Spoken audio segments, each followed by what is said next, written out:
50 cents per spot. All spots must air within a 30-day schedule, and 910 AM Superstation will produce your spots for free. Please contact Renisha Williams at 313-434-8291. That's 313-434-8291. Please call now. Attention. In July 2018, Bayer announced that it will be halting its sales of Assure. The Assure birth control may break or migrate after insertion, puncturing the fallopian tube, resulting in corrective surgery to remove the device. Thousands of women have reported debilitating health problems to the FDA. In April 2018, the FDA restricted sales of Assure to protect women and require that patients receive risk information.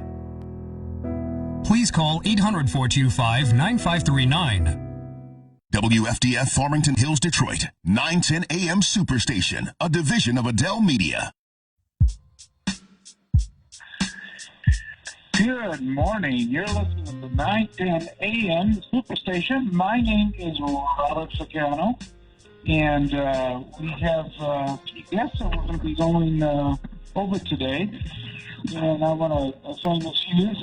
Looks like your show's off to a great start here from 6 to 8 on 910 AM, and Hispanics and the law.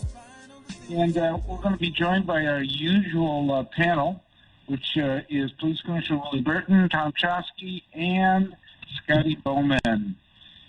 And later on, we're going to have Roy McCalister, City Council person for the City of Detroit. He's, I should say prosecutor, I almost said senator. He was at one time, Pete Lucito. Now the prosecutor in Macomb County about some of the issues out in Washington, as well as he just testified again on the nursing homes bill.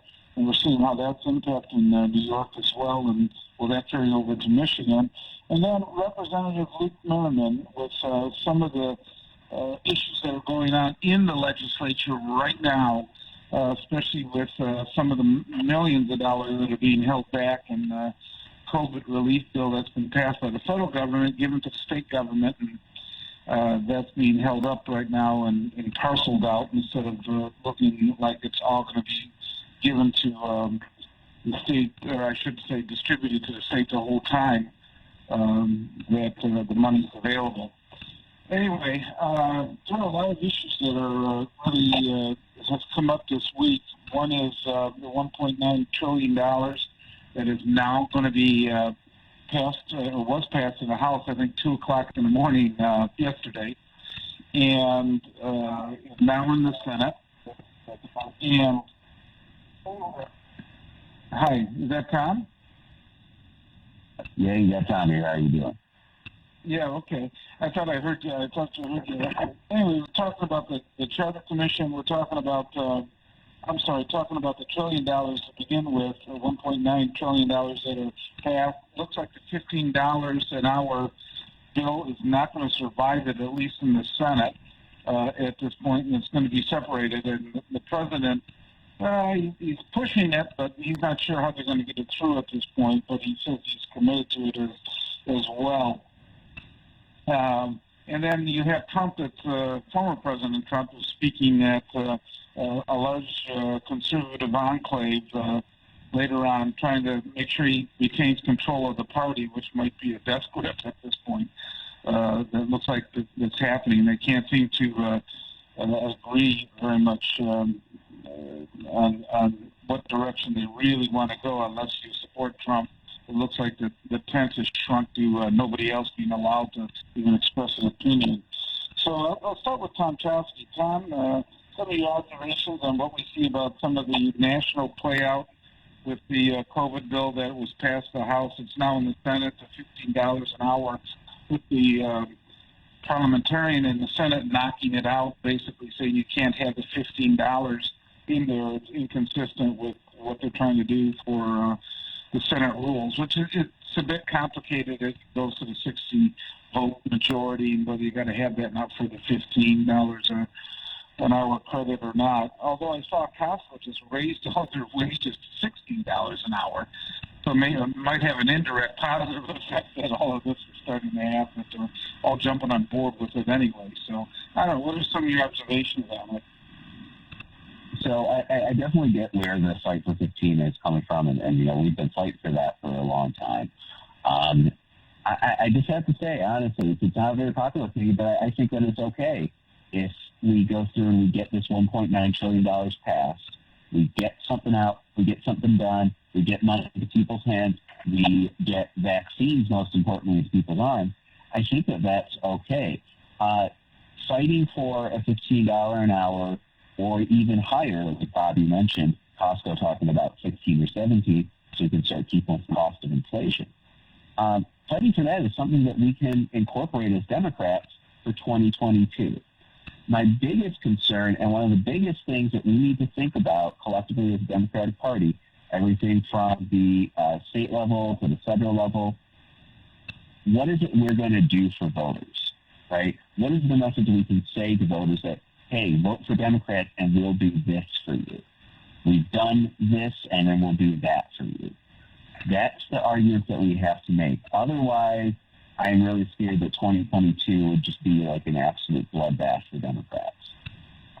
So, overall, having something tangible, relatable that we can fight for and say $15 an hour minimum wage is why you need to support Democrats, I think that that's something good for us to use in the campaign. Yeah, Kevin McCarthy, who is the minority leader in the House, he was speaking at that same conservative gathering that Trump's going to speak at, said that he would bet his house that the Republicans are going to take the House back, in the 2022 elections. And I think, Tom raises a great point. A lot of times we're so focused on some of the partisan fighting and things such as that we, the basic rule is, what are you doing for your constituents? And that's what they're going to respond to. They're facing the daily situation with COVID. They're the ones that are trying to overcome some of those obstacles about getting their kids into school and face-to-face. Those are issues that they're facing every day, and they're saying, what are you doing to help me about this? And I think sometimes if we're fighting too much on a philosophical partisan scale, I think we lose sight of that. And then, the pendulum swings back and says, well, you haven't done it for us. We're going to try someone else. And it leads to this whipsaw that continues all the time where, like Tom said, if we focus on what constituents need and voting for it and then also advocating for it in future elections, I think it's going to make a very big difference in where we're going with this and what's going to be in the future. Do you think the Senate looks like they're going to do it without any Republican votes? Do you think that helps or hinders in the future? As long as something gets done, Bob, I think that it helps because, Bob, as you said, the American people care about what you get done for them.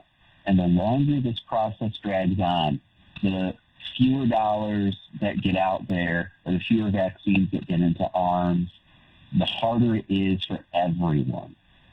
And I think that in the Senate, if we do what we need to do and we get the legislation passed, that is the most important thing. And ultimately, the American people, well over 60% of the American people support getting this package passed. So it is bipartisan.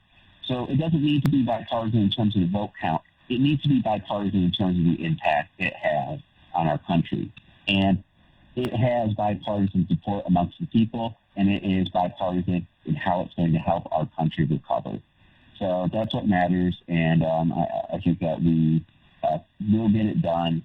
I do think that the $15 an hour minimum wage does fall off because, like you talked about, they're doing some complicated stuff in the Senate with using something called reconciliation to pass the bill with 51 votes rather than passing it with what normally it takes, which is a 60-vote majority.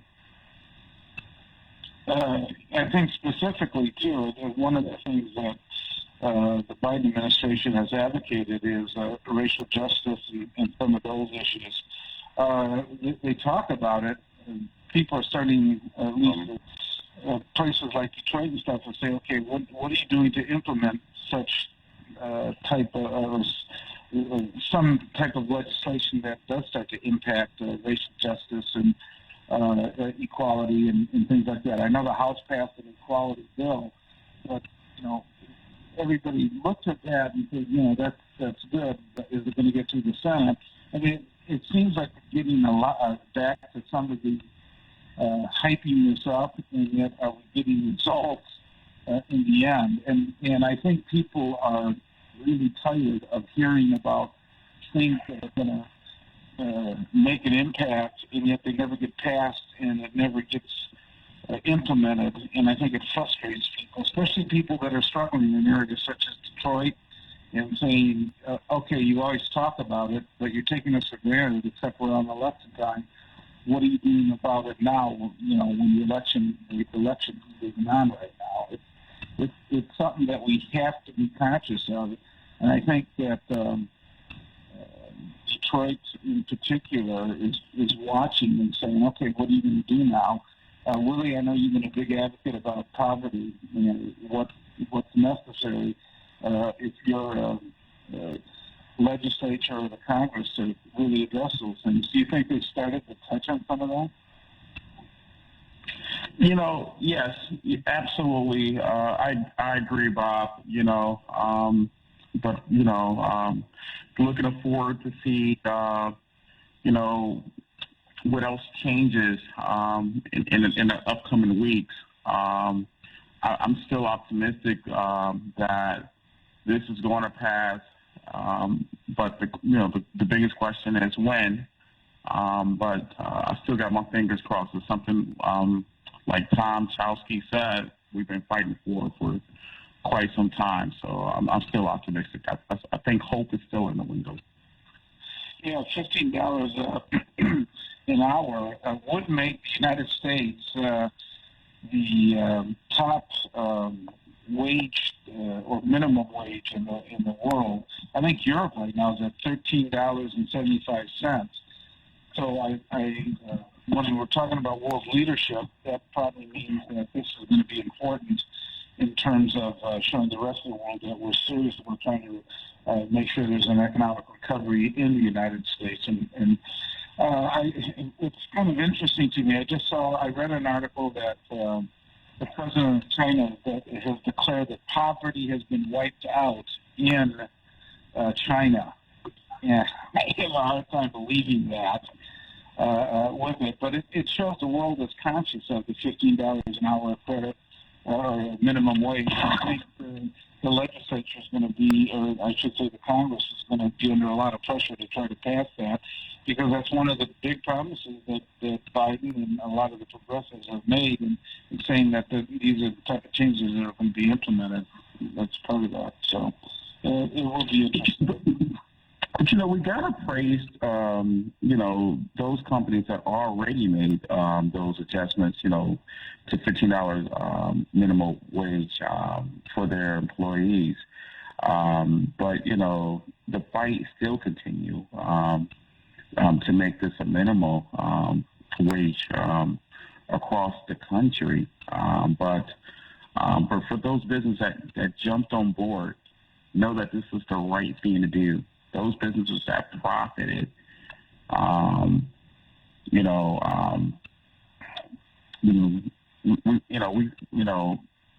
on the right side of history, and so I believe many businesses know that this is the right thing to do, and those business owners are going to do the right thing as well.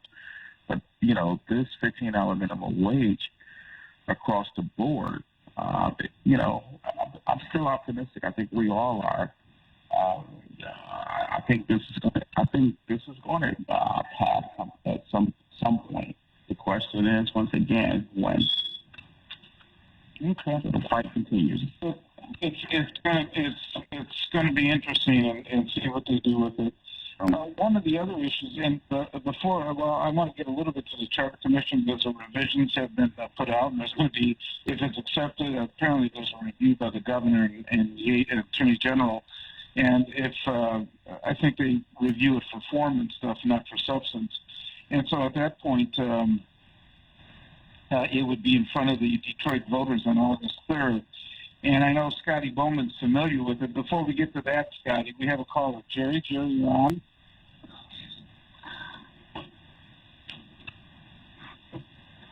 Jerry? Okay, we can't connect to Jerry. So, anyway, Scotty, if you can, I know that the Charter Commission, I know the current administration, Mayor Duggan, has some real reservations about what's in the Charter Commission's final plan that's there. They said that financially they don't think it can work. But you know some of the revisions in there that apparently there's a commitment to more transparency and more commissions, and there's some interesting tweaks to it, like having corporation counsel, having that person elected versus appointed by the mayor. Can you fill us in on some of the things you know about the Charter Commission revisions? Yeah, and before I get there, just real quick, I felt like I have to say something about, because everyone else here is all cheerleading the $15 minimum wage. The Congressional Budget Office found that it would cost us 1.4 million jobs. Now, that's not some right-wing group or something. It's not a libertarian group or something. This is the Congressional Budget Office is saying that, and so I don't think that's controversial among Democrats what conclusion would be reached factually wise from the Congressional Budget Office, and so I think they should realize it's really a bad idea, and it's an anchor that's been hanging on, and I think we should say saved by the bell with this parliamentarian ruling or whatever, because it's holding back other things such as the emergency aid needed for COVID and the also the $1,400 tax return many of us have been waiting on. So I just had to put in a word on that. Okay. Yeah, about the Charter Commission. I actually sat through their last meeting as far as putting together the revision language that is going to go to the governor. I sat through that meeting yesterday, and at the last minute even had something to do with one of the adjustments, is community advisory councils hadn't been included in the definition of elective office, which was kind of weird. And I brought it up, and because I'd been actually needling them about it for a couple of weeks, and I hadn't heard it come up in a meeting, and this was the last one. And then Barbara Leinder brought it up at the meeting yesterday, and I was like, all right. And had a chance to talk about it on public comments, and when it came to a vote, all but one of the commissioners voted for that change. So it was good to have a little role to play in, and people should never feel they can't make a difference, because they can. So that's elected, or how's that proposed in the charter? Well, because 5 of the charter commissioners, 5 of the community advisory council members are elected in each district that has one, and they weren't included in the definition of elective offices, which, in the whole scheme of things, isn't that big a thing. But it was something that even at the last minute there was this change. Now, and as far as why the mayor doesn't like it, in my opinion, is because if you read through almost any of the changes where he had appointments to make, and you brought up one of them, but there's others that wherever there are appointments made, most of the appointments are now no longer up to the mayor or the offices are elected. The Board of Police Commissioners currently has 4 appointees, and this is one area where I was closely involved. The Board of Police Commissioners under the new charter would be 100% elected. They'd simply not have the 4 appointees. There would be 7 elected by district, period. That would be it. And as you mentioned, you got the Corporation Council would be handled differently.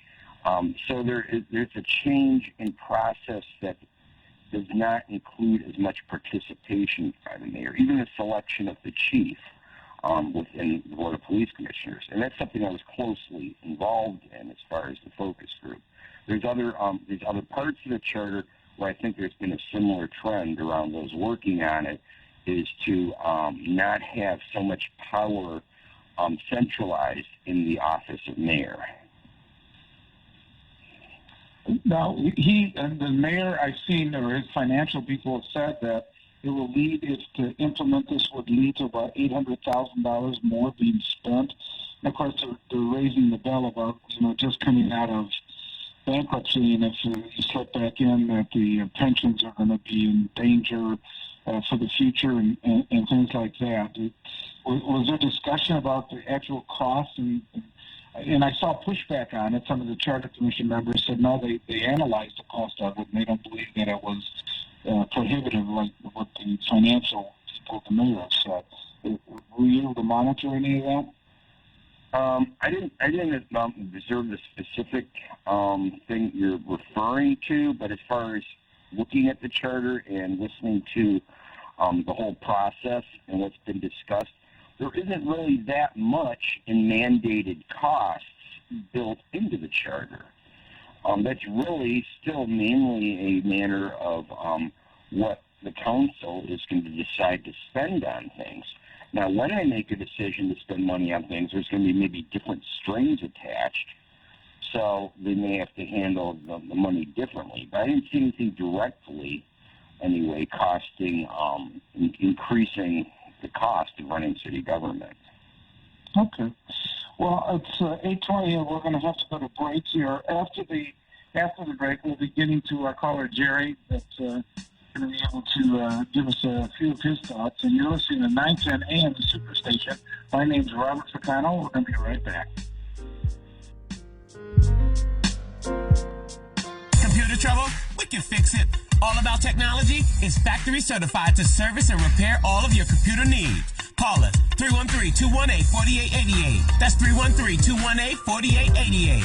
We're all about technology. Are you looking for a great deal on advertising? Here at 910 AM Superstation, we're going to make you an offer that you can't refuse with our Godfather Package Special. You can receive 200 spots for $500. That's right, 200 spots for only $500. That's $2.50 per spot. All spots must air within a 30-day schedule, and 910 AM Superstation will produce your spots for free. Please contact Renisha Williams at 313-434-8291. That's 313-434-8291. Please call now.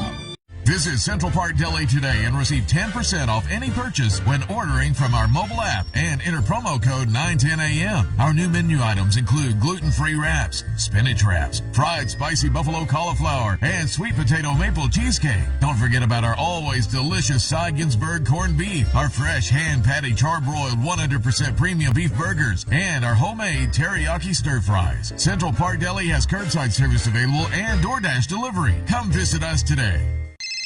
Shady Auto Sales, how can I help you? I need a car today, but I'm letting you know right now, my credit is not that good. I'm not sure. I'll need a blood sample, 20 credit references, wait 2 weeks, then you do the hokey pokey. What? That is ridiculous. I'm calling A&B Motors. You need to drive today? Call me first at 586-445-1600. My name is Al Tiano, and I'm from A&B Motors at 12.5 Mallard and Gratiot in Roseville and 2253 Dixie Highway in Waterford. I have 2020s, 19s, 18s in stock right now, ready for your immediate delivery. Cousin Jimmy here. There's no need to wait. I can get you approved for auto finance in just 3 minutes. Even if you have bad credit. I've helped thousands of people, and I can help you too. Just call us now, 586-445-1600. Go to my website, abmotors.biz. 3 minutes, and you're in it. So what are you waiting for? Call me first and drive today. 586-445-1600.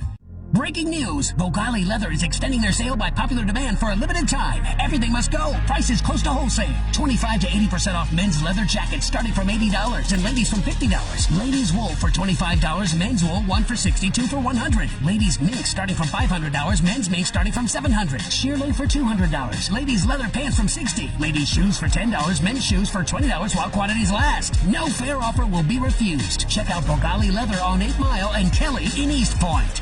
If your laptop or desktop isn't working or needs updates, call All About Technology. We'll fix it. Call 313-218-4888. That's 313-218-4888. We're all about technology. 910, the Superstation. Detroit's only African-American talk radio.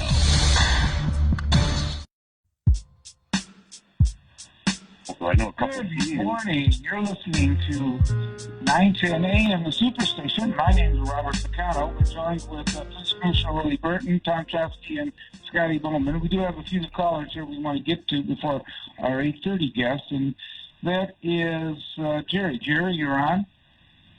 Thank you, Mr. Robert Ficano. Good morning. Sorry, earlier, I don't know what happened. We got disconnected. That's okay. Mr. Robert You're on now. Ficano. Go ahead. Yes, good morning. I know you have a hot topic.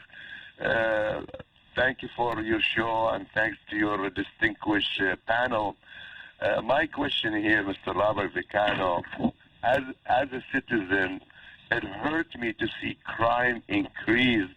Every day, every morning, we hear here and there 2-3 fatal shootings, people road rage and armed robbery and drive-by shooting. So it is a crime, and this crime, we are losing a lot of loved ones. My question to you, Mr. Robert Ficano, and to the panel, is it possible our lawmakers, Michigan lawmakers, could again think about bringing the capital punishment again to our great state? Because sometimes if the law is not strong enough against criminal, those crimes will be increased. But when there is a capital punishment, maybe the person will think twice before commit the crime. So I would love the answer from you or from your panel. Thank you for taking my call, and God bless you. Thank you, Jerry. Yeah, there has been a lot of step up in terms of the violence we've seen on the freeways. I mean, it seems unexplainable. I mean, that people will use to resolve traffic disputes by just ignoring them many times, or just giving unfortunate hand gestures or something like that. But they've progressed now to actually shooting. One of the issues, though, is if you talk about capital punishment, it's been shown pretty well to be a discriminatory type of practice, that more African Americans are on death row in the states that have continued to have it. Michigan is one of the oldest states not to have capital punishment. They banned it a number of years ago. And but I think recent studies for those that are still in I believe Florida and Texas still has it, Alabama, those kind of southern states, it's disproportionately been hitting African American community the hardest with that, and they've also banned it for the Supreme Court has for juveniles. It was time that they were also having capital punishment for juveniles as well. So I don't know. Does anybody else have an opinion on capital punishment? I do. Age? Go ahead. I do. I think it's a really bad idea, and I can give one of my biggest reasons why is, I mean, we should all by now be aware of the copious number of false convictions, and that alone, just by itself, the idea that we would kill innocent people because of the flaws in our system, that alone should be enough of a reason not to have capital punishment. Now, I know people could argue that there could be certain safeguards in place, but the only safeguard I would consider acceptable, if they were going to do it, and I am against it in general anyway, but if they were going to have capital punishment, the only way I could see it maybe being free of false convictions is if we had the, and I like to refer to this as the reasonable doubt amendment, is a rule in place that if you are a juror on a case and you are responsible for a false conviction, that you face the same punishment that the falsely convicted person faced as a result of that. And if the person gets out early, you only serve the number of years they served, and so on. And if on the other hand, it turns out the jury was deceived by prosecutorial misconduct, then the prosecutor would be serving that sentence. And so if we had a death penalty, that would also apply. That would be the only way I could see it making sense. I think Constitution can never have a problem with that, because it would, there's a certain amount of immunity for participating. I call it an amendment system. Yeah. I mean, I think they would have a real difficult time constitutionally because people in good faith that are exercising what they believe is, on the jury, and then if they have to serve at the same time, I mean, you're having a hard time getting people on juries now. I think that would be real difficult, but interesting. We're going to have some callers. I believe it's PG. Hello, good morning. Happy Sunday to all of you. You too. Well, I disagree with what Scotty Boman said as related to the jurors. Jurors are not legal scholars. A lot of them have never even been in a courtroom. So to make a blanket statement like that they should be responsible for the decision that they make, keep in mind that jurors listen to the facts that are presented, and they make a decision based on that. Lawyers have to do their due diligence to present a case that is either proof beyond a reasonable doubt in a criminal court or proof by a preponderance of the evidence in the civil court. I wanted to talk about the charter commissioner revisions that you were discussing at the beginning of the show. So if the city was afforded the opportunity to have 8 or 9 members to compose this committee to review the city's charter, why would they allow someone to present evidence about the financial sovereignty of the city based on these revisions? I agree with Vice Chair Nicole Smalls on the commission that what's attempting to be done is bullying the charter commissioners. I was reading the article in the Detroit News, and I just don't understand if the purpose of the commission was to go through the charter to see what's working for the constituents in that area. How is it that it has become so political and so politically driven by the powers that be? So are you all about making the changes that would work for everyone in the community, or are the charter revisions suggested and supposed to benefit the status quo government? And I really would like an answer to that. And you should think about having Ms. Smalls and Ms. JoJo Underwood on your show, because they can really speak to the issues about the charter and about the suggested revisions or lack thereof. Thank you for taking my call. Bob, I actually agree. I think we should stand the opportunity to get those individuals on the show that can also shine a light to a lot of issues as well, who actually out there doing a lot of good work in the community and speaking up on behalf of the citizens. So you think we can probably do something like that? Yeah, sure. We can in the future, because this still has to go to the governor and still has to all this there. So we got a lot of time to put this on the air and to review it as part of it. I will. The one issue though is it's become political. I mean, these are elected positions, so of course there's always going to be politics involved when you're talking about the positions where people are elected from constituencies. And in politics, I know it's gotten a bad rap, but it's not meaning that it's always bad. Politics could mean that you have open discussions and debate about certain issues. You'd much rather have the open debate than, just one side being able to suppress and to move ahead. So that's absolutely that's part of it. But having people come in and talk about that are on the Charter Commission, sure, we're open to that. And allow the debate to continue about some of the revisions and some of the economic impact as well. That seems to be the biggest objection that I read the same article in the Detroit News about that. Next up, we have Chad, and then we're going to get to our council person. Go ahead, Chad. Well, good morning, Mr. Ficano, to you and your guest host on your panel.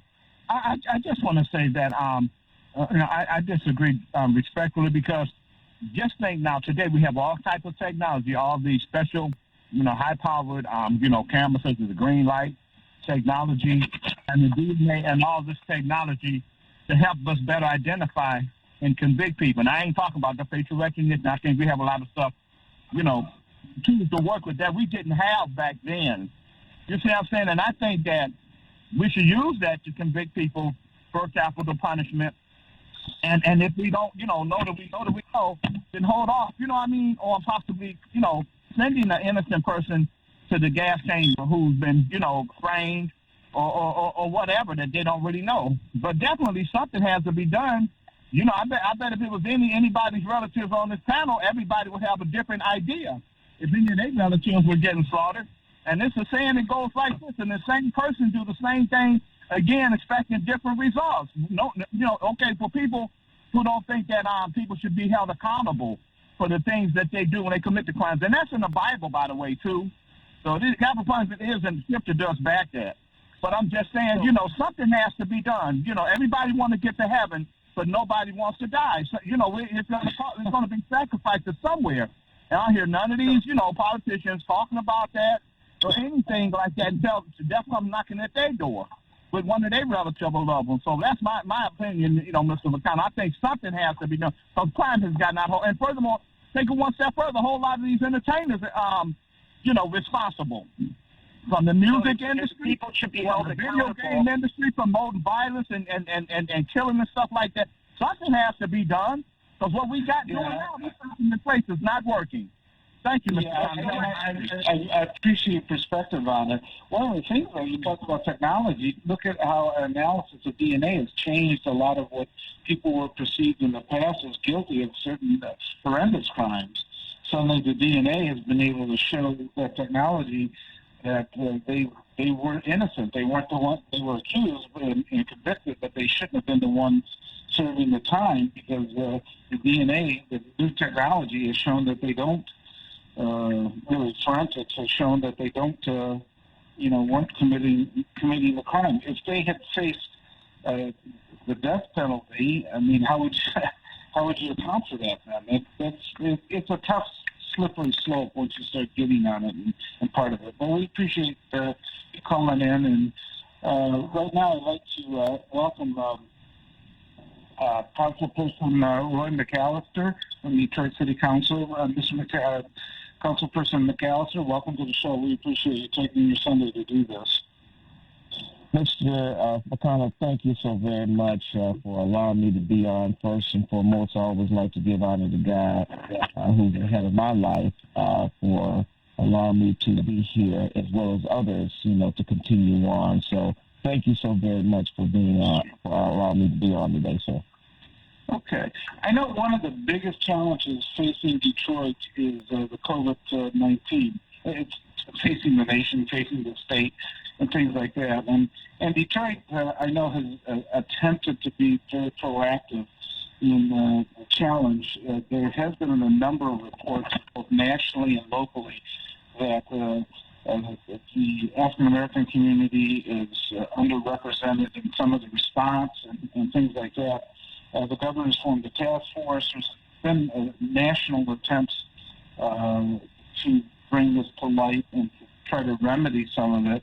So how has Detroit's response been when we talk about this kind of issue?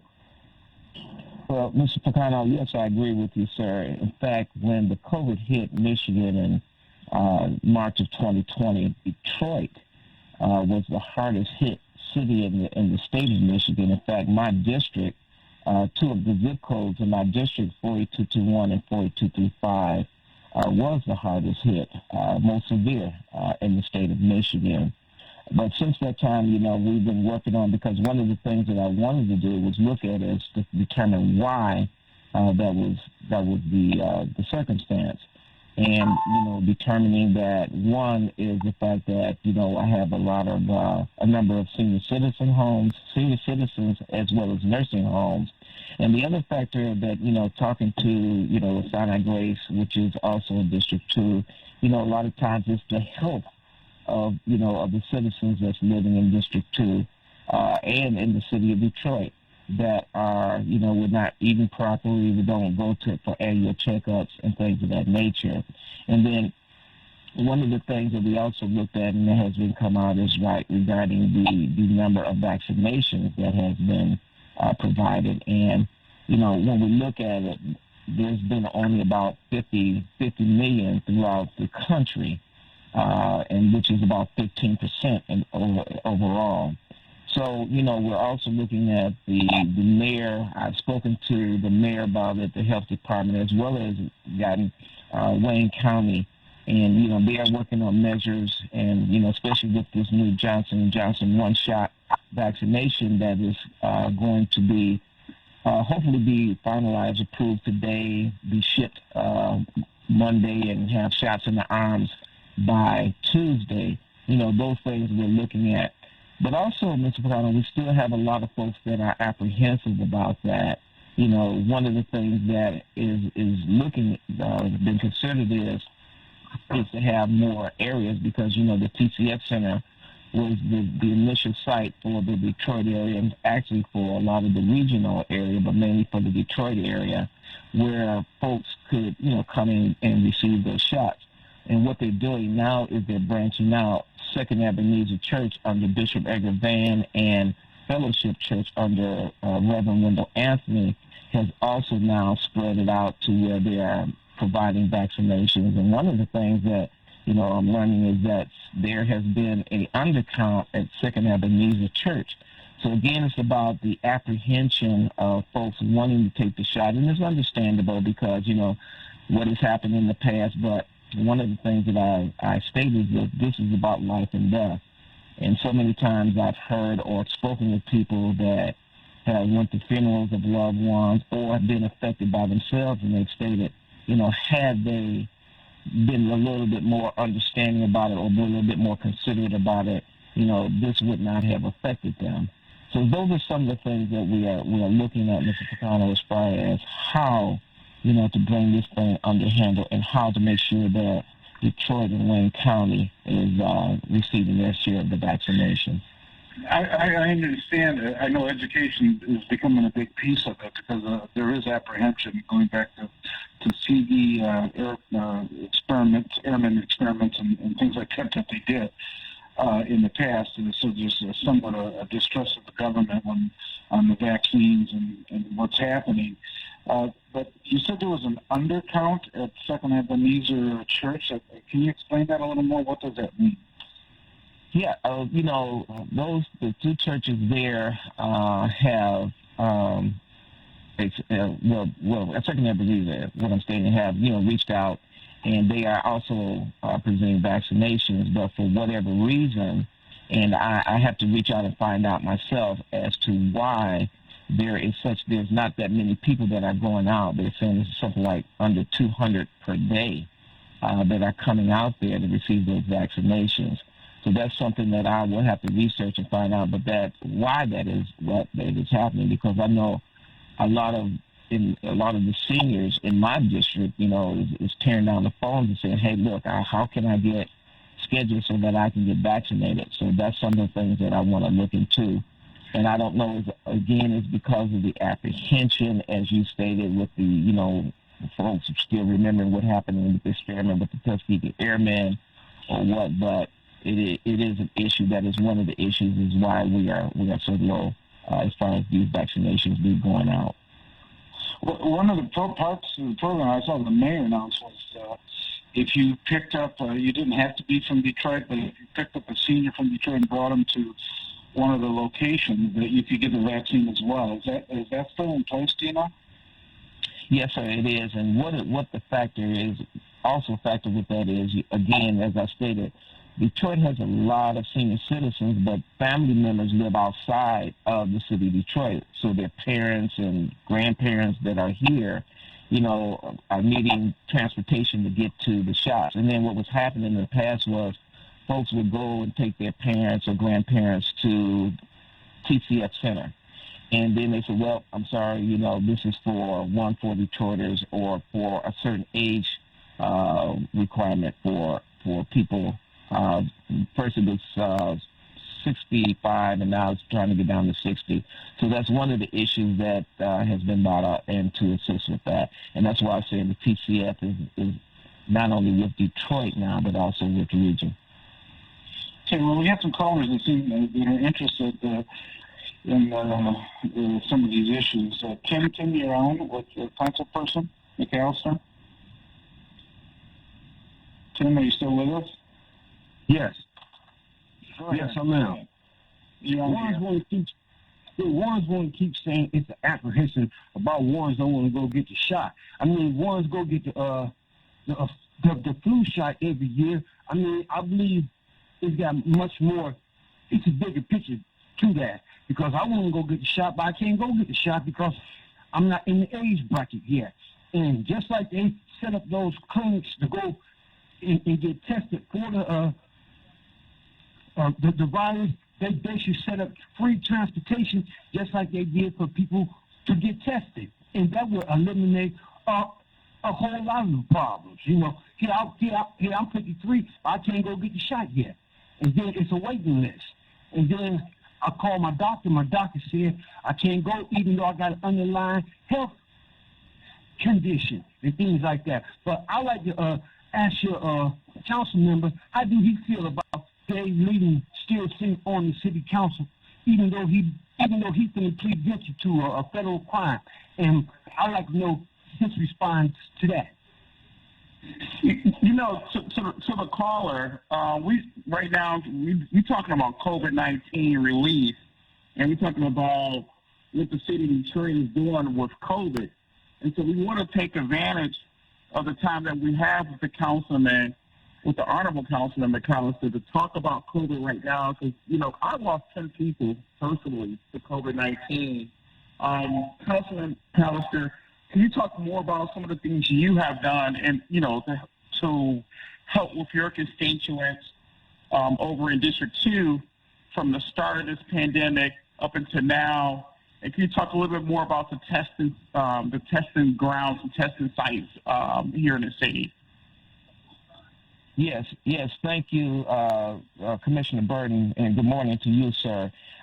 Yes, one of the things that we have done, and I say we because it's a collective effort, is once I found out that my district had been hit hard with it, I wanted to find out what was the reasons as to why. And again, as I stated earlier, is, you know, the health reasons, our eating habits and things of that nature, and the fact that people were not addressing the issues with social distancing, masking up, proper hygiene, as well as, you know, sanitizing down. So one of the things that I did was I reached out to several groups, and we received masks, and I've been giving out masks, in fact, still giving out masks to those folks that do not have masks, my community associations. Also, I've given them out to all of our nursing homes, all of our senior citizen buildings. In fact, I'm getting ready to go back on another rotation. Another thing I did is we have to consider our first responders in the healthcare field, as well as police officers and firemen. And, you know, we've given funding to help assist with support of them, as well as Sinai Grace. We have fed ships of Sinai Grace because they are definitely overwhelmed with that. But I also like to, you know, Tim brought out the fact that regarding, you know, the shots, and he should be in that category. And what I would like Tim to do is if he could call my telephone number at area code 313-340-2073, and if he could leave his information, his name and information, and just let them know that, you know, he was on this fantastic show today, I will look into and see how we can help support folks like Tim and others. But we also have to understand is because we had a limited amount of the shots, that's why we had an age group. Remember, I stated it was like you had to be 60 and above. Now it's getting down to 60. And the more shots we're going to receive, then the more that they're going to have. Pfizer and Moderna is looking to have complete their 600 million out by the end of July. You know, again, the Johnson & Johnson shot, one shot that is coming out, that's going to help support that. And President Biden is looking, especially once the Johnson & Johnson goes out, he wants to have at least 4 million people a day being vaccinated. So these are some of the things that we're looking at. But again, also there is free transportation. When you call the number area code 313-230-0505 or 876-4000, 313-230-0505, 313-876-4000. When you call to schedule your appointment, just let them know, look, I need transportation. Just like when we did it at the testing site, it's $2, but if you don't have it, the city will cover you and make sure that you have that. So there is transportation out there for folks. But again, it's about the number of shots. And they, like they said, they was looking at, first responders, healthcare workers, teachers, people with health conditions like Mr. Tim stated he had. So they're putting these in categories. And then, like I said, hopefully by the end of the year, the majority of the country will have been vaccinated, because that's what we're going to need. I think one of Tim's issues was transportation, and apparently there is a system set up where people, either it's $2 or more, if you can't afford that, the city will cover it. So transportation is available to people who want it, correct, Councilman? Yes, sir. Yes, sir. That is correct. That's why I'm stating, all you got, once you schedule your appointment, just say, hey, look, I need transportation, and they will set that up for you. Councilman, that's why it's great that you on the show this morning, because there's so much misinformation out in the community. And here it is, you got families feel like there's not any transportation provided. And here it is now, for our listening audience, now there are transportation, available if you call and you schedule ahead. So I'm glad you're here this morning, to update citizens, because there's so much misinformation out there, and so now they can get it right the first time on Robert Ficano show.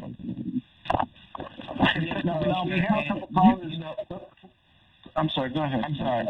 No, what I was saying is thank you so much for that, Commissioner. But the other thing is that a lot of people are going on social media and reading things that people are just putting out. That's another factor. We have to look at the experts, which is the Center for Disease and Control, CDC, doctors and scientists. Those are the ones that are putting out the real information about this. And then, so therefore, if you go in and you're not reviewing what they're putting out, but you're reviewing what's on the internet or what's on social media, again, you're going to be misinformed as to what the realities are. Okay, we got another call. That's okay. Pam, you're on.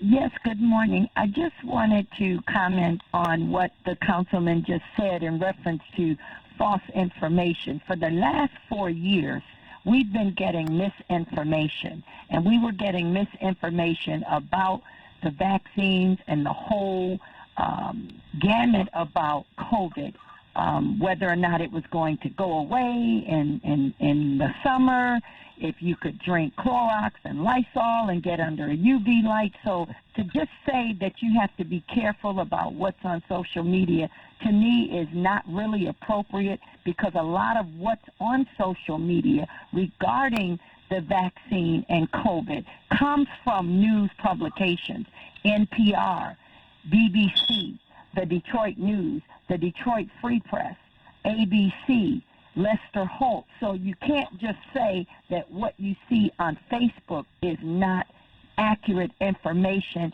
It is most of the time, but sometimes it is not.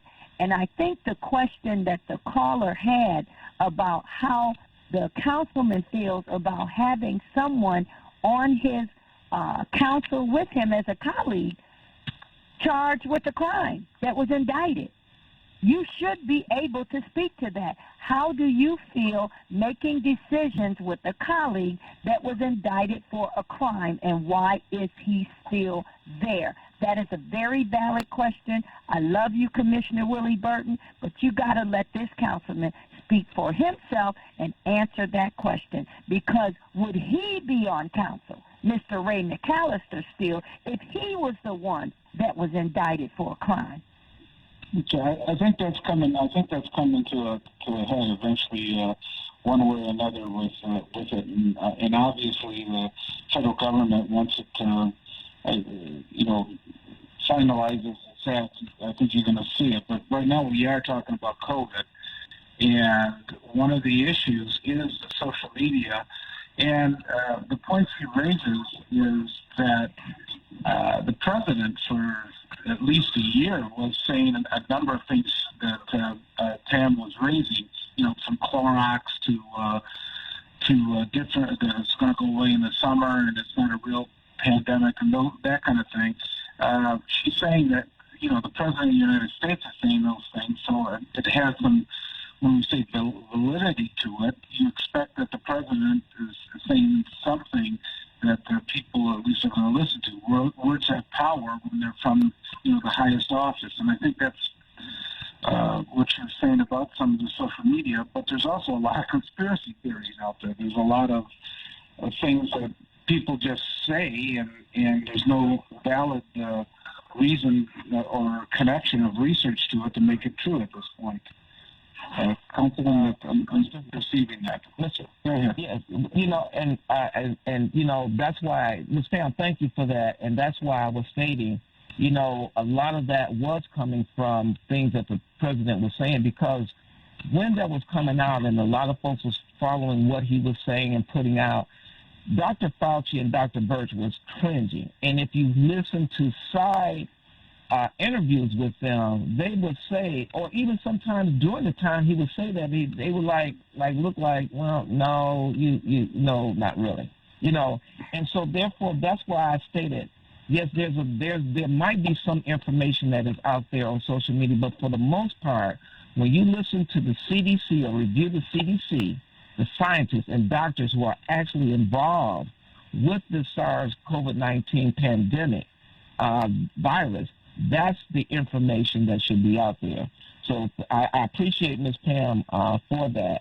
But, that's what I was trying to get at, is look at the experts as opposed to someone who is just saying, who is not a doctor and things of that nature. Here's the music, but Councilman, I want to thank you for joining us. Could you give us your office number one more time real quick if people want to reach you and need some help?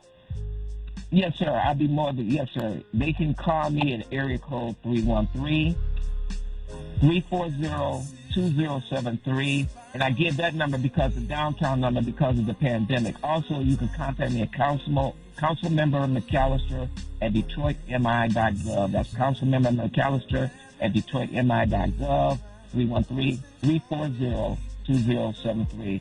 Mr. Ficano, Commissioner Burton, thank you so very much for allowing me to be on today. Okay, thank you, and enjoy the rest of your Sunday. You listen to 910 AM Superstation. My name is Robert Ficano. We'll be right back with you.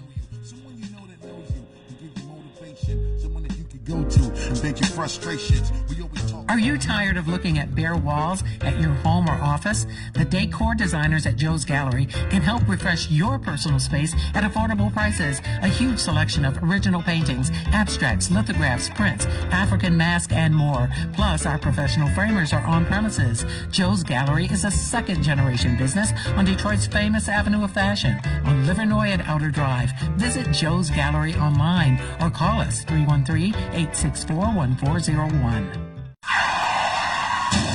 Hi, I'm Bonda Evans. For 22 years, you trusted me as your Wayne County judge. Trust me to get the settlement you deserve. Have you been seriously injured in an auto accident and the insurance company refuses to pay you for what you deserve? Lost wages, pain, suffering, and more? Let my team of affiliate attorneys who have collected millions of dollars from insurance companies fight for you. If you don't win, you don't pay. Give us a call today at 1-833-VONDA-LAW. A name you know and trust. DABO, the Detroit Association of Black Organizations, is offering COVID-19 testing and a designer clothes giveaway, free food and clothing giveaway every second Saturday at the Sheffield Center, 12048 Grand River Avenue at Wyoming in Detroit, Michigan, 48204, starting Saturday, February 13th. Free and confidential HIV testing and counseling services are available. For more information, please call Minu Carey Jones, 313 23491-0003. Choose a healthy life, COVID-19, and drive-through testing and winter apparel giveaway every fourth Saturday, 9 a.m. until 11 a.m. February 27th at Greater Grace Temple, 23500 West 7 Mile Road, Detroit, Michigan 48219. You can contact them at greatergrace.org or text GGT to 55469. Partnering sponsors are Greater St. Mark Baptist Church, Third New Hope Baptist Church, the Detroit Association of Black Organizations, and New Destiny Baptist Church. COVID-19 testing and designer clothes giveaway, free food and clothing giveaway every second Saturday at the Sheffield Center, 12048 Grand River Avenue at Wyoming in Detroit, Michigan. COVID-19 drive-through testing and winter apparel giveaway every fourth Saturday starting February 27th at Greater Grace Temple, 23500 West 7 Mile Road in Detroit, Michigan. Know your status. Free HIV test also available at the Dabo Sheffield Center. For more information about this, call 313-491-0003. Partnering sponsors are Greater St. Mark Baptist Church, Third New Hope Baptist Church, the Detroit Association of Black Organizations, and New Destiny Baptist Church. Know your status. Free HIV test also available at the Dabo Sheffield Center. For more information about this, call 313-491-0003. WFDF Farmington Hills, Detroit, 910 AM Superstation, a division of Adele Media. The views and opinions expressed on any program are those of the producers and or the persons appearing on the program and do not necessarily reflect the views and opinions of 910 AM Superstation or Adele Media. Good morning. You're listening to 910 AM Superstation. My name is Robert Ficano. We have our usual panel here of Police Commissioner Willie Burton as well as Paul Choske, and we have Scotty Boman. But we have a guest that is joining us here today, and that is, he used to be the state senator in Macomb County. Today he is the prosecutor in Macomb County, and that is Pete Lucito. Mr. Lucito, welcome back to the show. We appreciate you taking some of your Sunday to join us here this morning. And good morning, Robert, and good morning to the panel, and good morning to all the listeners this morning. Appreciate it. First of all, how's your new job as prosecutor coming along? I wanted to ask that first. Well, you know, you start a new position, so you get to learn all the people's names, and you get to learn their positions, what they do. So I had a chance to meet individually with each one of them. Ask them what they like about their job. Are they happy with their job? And most importantly, what can they do to experience a better life in the prosecutor's office? Because Lord knows what we do is we go after the bad guys and girls. That's what we do. So at the end of the day, I'm starting to fit right on in. And, you know, I've always loved the law. I practiced for over 30 years as a defense lawyer. But I also know that shaping the law as a lawmaker brings a unique experience for me to try to help out the community, which this prosecutor's office has a black eye, and we're going to try to go ahead and put some you know, distinction to it and bring back its natural state, which is making it a better place to work and to be a part of. I know one of the issues that has come up is really has to do with the prosecutor also in Washtenaw County. I know there's a prosecutors association, the same as there's a Treasurers Association of the State of Michigan and Sheriff's Association. And the prosecutor in Washtenaw County has indicated that certain crimes were going to be off limits in terms of what he was going to prosecute. And that has caused, I know, some consternation from the Prosecutors Association because prosecutors, whether you like the law or not, you know, you take an oath that you're going to uphold the laws that have been implemented by the state of Michigan. And really, I mean, there is discretion, you know, on charging and things like that, but to make a blanket statement that there's certain crimes not going to be pursued or prosecuted seems to have caused a real issue within the association, and probably yourself as well.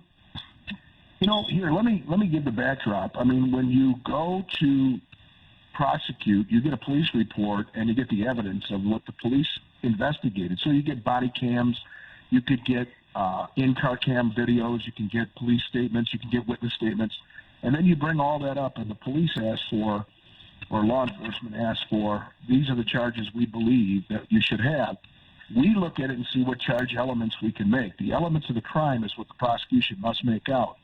So we won't charge anything if you can't make the elements of the crime. However, if the crimes are on the books, as you've indicated, that means that, like, for instance, he doesn't want to prosecute any prostitution down in Washtenaw County. He made it very clear he doesn't think that that should be prosecuted, and they call it, what's called sex workers. That's fine if that's what he wants to do, but don't take the oath of office as prosecutor that you're going to uphold the law. That's one of the laws on the books and the Constitution. Go to your lawmaker, which is Jeff Irwin as a senator, or go to your House member that's in the community there and ask them to repeal, take it off the books if you don't like it. But you can't pick and choose what laws you are going to enforce and what you're not. If you do that, then don't take the oath, because the oath of office of 83 counties in the state clearly indicate you're going to uphold the laws of the people of the state. Now, you may not make the law. That's your lawmakers who are chosen by the constituents that vote them into office. But you have to enforce the law. Otherwise, you're breaching your oath of duty. Have there been discussion about this? I mean, in terms of the legislature or anybody else? Yeah. What they're looking at? Yeah, I brought it up. We had the debate. And the debate was this. If you don't want to have a law, take it to Lansing and change it and repeal it. However, if your constituents, and that would also mean the Washtenaw County prosecutor, if his constituent base sees that he's picking and choosing and doesn't want to enforce, let's say, sex work or prostitution, whatever you want to call it, at the end of the day, you may find out that you are invoking more crime by having people up and down the streets running prostitution houses. You may find sex trafficking. You may find, there's a spinoff of all kinds of culture that happens with this, and it may be in the fruit of the community, which means where the taxpayers expect a little bit more and a heightened standard of protection. I'm a little bit taken back why people would enforce laws of the state. Now, some are archaic. Let's be real. Cow at large. So if you're looking at Macomb County, we don't have many cows running up and down the street anymore, because at one time they were farms, and we want to enforce the rules about don't let your animals go out into the streets or go into the community. So they put that on the books. These laws are starting to be repealed. I was on the Law Revision Commission, which means we revised as many laws as I could when I was up there in Lansing to take them off the books, because times have changed, people have changed, technology has changed. Let's change the law. Okay. Well, we have some callers that want to weigh in on some of this. Brian, you're on with the prosecutor, Pete Lucito. Bob and Willie, as much as these people call in, man, I just want to say this, man. It's not fair. Willie, people support you, Willie. And then now that called, all they did was ask that man a question, bro. You cannot do that on 19. Bob, you guys know this. Y'all going to get ate up for this. The problem I'm having is all she had. And y'all not respecting people. Bob, listen to what I'm saying. And y'all can cut me off. It's good. Okay. That is bad. When you would not let that man answer that question, that's what the problem in Detroit is. Now, y'all just did that live and covered that shit. Y'all stupid. Get out of here. Okay. Brian, thanks. We appreciate it. We're talking to the prosecutor. Mr. Positive, you're on with Pete Lucido. Hey, Pete is the best. Hey, Pete, what's up? Good morning. Real quick, good morning. Talk to Peter about the senior citizens home, number one. Number two, Pete, did ask you, facial recognition technology, are you for it or against it? I'm for it into the regards to that it's just an implementation. It's a tool to try to find criminal activity. What say you, my friend? What say me is that this, if every tool in the toolbox is going to be used, we have to use it with caution and carefully evaluate. Just like the cloud, if somebody's searching the cloud, years ago my grandma and grandpa came here from Italy, and they had a strong box that they put their papers in, and they put their, their personal effects in and put it under the bed. Today we lock things down in our computers and in the cloud. If law enforcement is allowed to go into the cloud or into our computers without a warrant, that's a search. That's no different than going to my grandma and grandpa's strongbox. So I'm looking at this. If you want to use a facial recognition, should you give notice to an individual that, first of all, you're being looked at? And second of all, is there a right to privacy where it is that they're using the facial recognition? Streets in the open, that's one thing. But if it's in a closed area where privacy should be protected, or better yet, there's an expectation of a right to privacy, you've got to be careful, because I believe that when I go into a place that they're not going to be recording my face or looking into things like my computer or whatever else without a search warrant. Very good, very good. That's why this man's the best. He is very thorough and very thoughtful. Guys, have a great day. Live the magic of your dreams, and as Pete would say, make it a great day, everybody. Okay, thanks. Lori, you're on with Pete Lucito, prosecutor of Macomb County. Yes, good morning, prosecutor. Listen, I was calling because I do like the concept that the prosecutor has in Washington County right now, about the people not being able to afford the bond that's imposed upon them for light offense crimes. I also wanted to state that the Roy McCalister, Roy can speak for itself. We understand that the incident about us, asking about the question. But Roy could have also stated, well, I'm on here today about the COVID-19. And COVID-19, I am against the shot because I think we should be practicing staying clean, washing your hands more often, building your immune system with the various things that can help build your immune system, which is vitamin C and vitamin D, the zinc. So that's just my call for today. Thank you for taking my call. Thank you. Prosecutor, she did raise about one of the other issues. She raised the cashless bond system. Right. Go ahead. She raised the issue, and it's a good issue.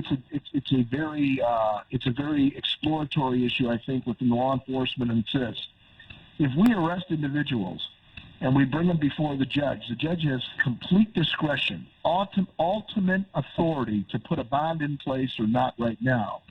And what my colleague in Washington County wants is bond.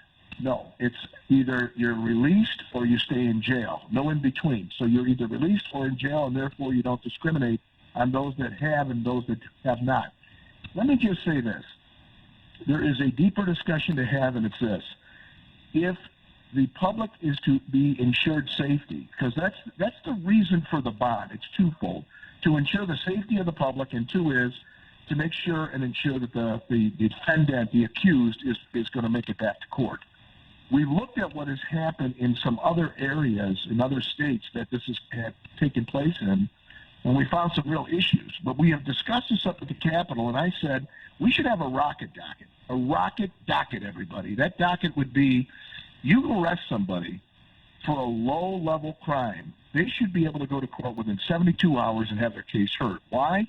It's not a sophisticated case. Let's say retail fraud. If they can't post $100 to get out of jail, then they have a right to have a speedy trial, a rocket docket. Because if they're presumed innocent, give them that presumption of innocence. That's it. And to say no bond, most judges would be against it because sometimes a judge just doesn't know what to do, whether or not they can trust that individual. But to penalize them without money, that's not right either. So it's a deeper discussion. At the end of the day, I think there's some good qualities that the prosecutor has as far as bringing the issue. But I also want to make sure that judges are safe and secure in what they're going to do, because my tax dollars are going to protect me. So don't do something that's going to hurt me later on. To the listening audience out there this morning, we got Macomb County Prosecutor, Mr. Pete Lucito, on with us right now. Anyone with a question for the prosecutor, call 313-778-7600. We want to hear from you on the Robert Ficano Show. We do have some callers here. Fidel, you're on with the prosecutor. Yeah, I would like to just say that's white privilege. That's why they want to talk about about the guy on the city council. He can get away with murder, stand up there. If he was black, he'd be doing 28 years. And you always need a Dred Scott, the N-word, to back it up every single time. I feel you, Brian. That's white privilege right in your face, right in your city. That's all I have to say. Okay, thanks for that. We're talking with the prosecutor.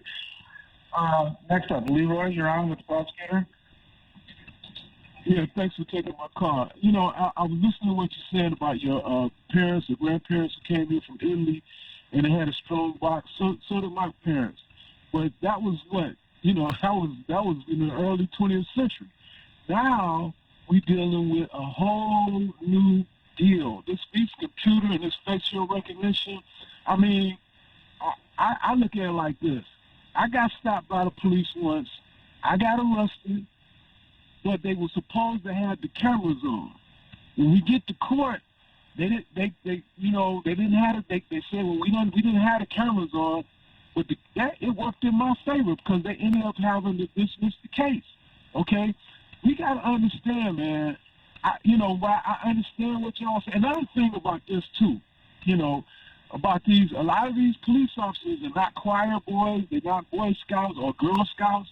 Okay, that some of them are just as thuggish as the thugs that they're dealing with, and that you have to use these tactics. And sometimes, unless I'm going to court, now I ain't no lawyer or none of that, and I ain't trying to be, but unless I'm going to court, okay, and I'm gonna use the evidence in court, I'm gonna use everything I can against if I'm a police officer, against any thug, because these kids, they don't care who they sell their dope to.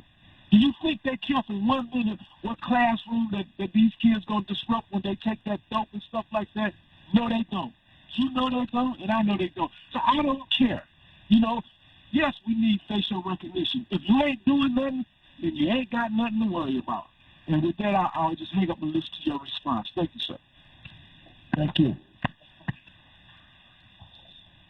Yeah, I mean, one of the issues, obviously, not only with facial recognition, but one of the issues is the body cam. If it's not put on, when I was sheriff, they didn't have body cams back then, but they had the cameras in the scout cars, and we'd have a severe penalty for anybody that turned it off.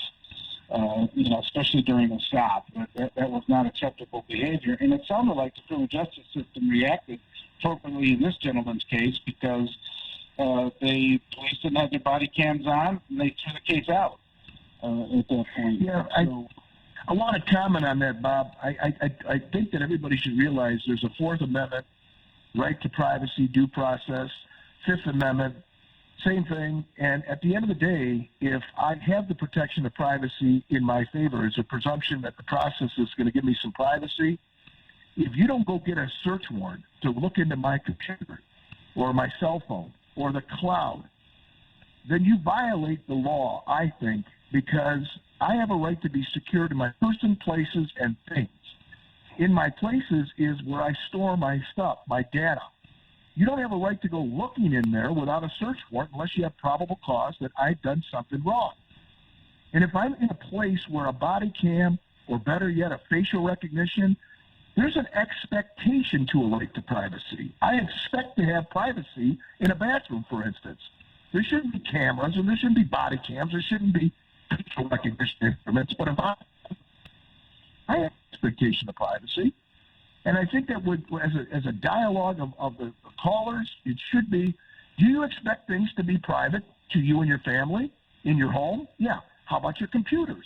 How about your cell phones? How about your cloud where you store the excess information? At the end of the day, don't you think a police officer should have probable cause to get a warrant if they want to search it, if they feel that there's illegal activity, period? That's the end of the story. This is about America and our rights that we subscribe to by living here. We have some other callers. We're about to go to break. If you can stay with us till 9:30 here, Pete. Yep. Next up, we have Marcia. Marcia, you're on, the prosecutor. Thank you so much for taking my call. I agree with Washington County prosecutor 100%. We need to decriminalize drugs, do just like Norway is doing. decriminalization of all drugs. If consenting adults want to have sex with them, please allow them to, and unclog the court. You don't need that going into court that stuff that people want to engage in. And I want to back to your former guest. The 1918 pandemic went away without a vaccine, and over 650,000 people died there. 500,000 have died now. So people, I think you need to do all your research about these vaccines. And thank you, Washington County Prosecutor. You're the man of the century. Unclog these courts. Okay, and you hear the music, we're going to break. Just even communities that have had legalized prostitution like they have in Europe, they have it restricted in certain areas, so it doesn't spill over into the other neighborhoods and things like that. So we'll be getting back to Prosecutor Pete Lucito right after these few words. Yes. Hello, I am William M. Davis of the Barton McFarland Neighborhood Community, inviting the public to join us for Black History Caravan Tour here in District 7, Saturday, February 27. Meet us, 12 noon at Wyoming and West Chicago. For more information, 313-444-6705. Are you looking for a great deal on TV advertising? Are you searching for an avenue to get your business name out to the public? With WADL TV 38, we're offering a great special with 50 commercial ads for a great price. This offer is for a 30-day ad placement and can be renewed as often as you choose. Please contact Ronisha Williams for more information at 313-434-8291. That's 313-434-8291, or email at ronesha@wadldetroit.com. Hi, I'm Vonda Evans. For 22 years, you trusted me as your Wayne County judge. Trust me to get the settlement you deserve. Have you been seriously injured in an auto accident and the insurance company refuses to pay you for what you deserve? Lost wages, pain, suffering, and more? Let my team of affiliate attorneys who have collected millions of dollars from insurance companies fight for you. If you don't win, you don't pay. Give us a call today at 1-833-VONDA-LAW. A name you know and trust. Listen up, America. Are you or a loved one suffering with an addiction to alcohol, opiates, prescription painkillers, or other drugs? There is hope. Medication-assisted treatment is proven most effective for opiate addiction recovery. Utilizing medications such as methadone, Suboxone, and Subutex, combined with inpatient treatment, you can achieve lasting recovery. Most insurance is accepted, so call us now. Please call 800-625-5860. 910, the Superstation, the oldest radio station in town since 1922.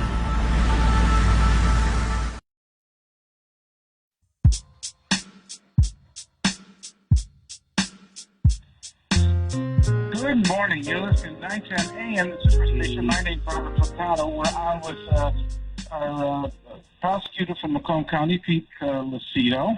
We have a number of callers. Before we get to them, to the 9:30 mark here, nursing homes have been very important, I know, for a lot of people in Michigan, and the decision. We see what's going on in New York with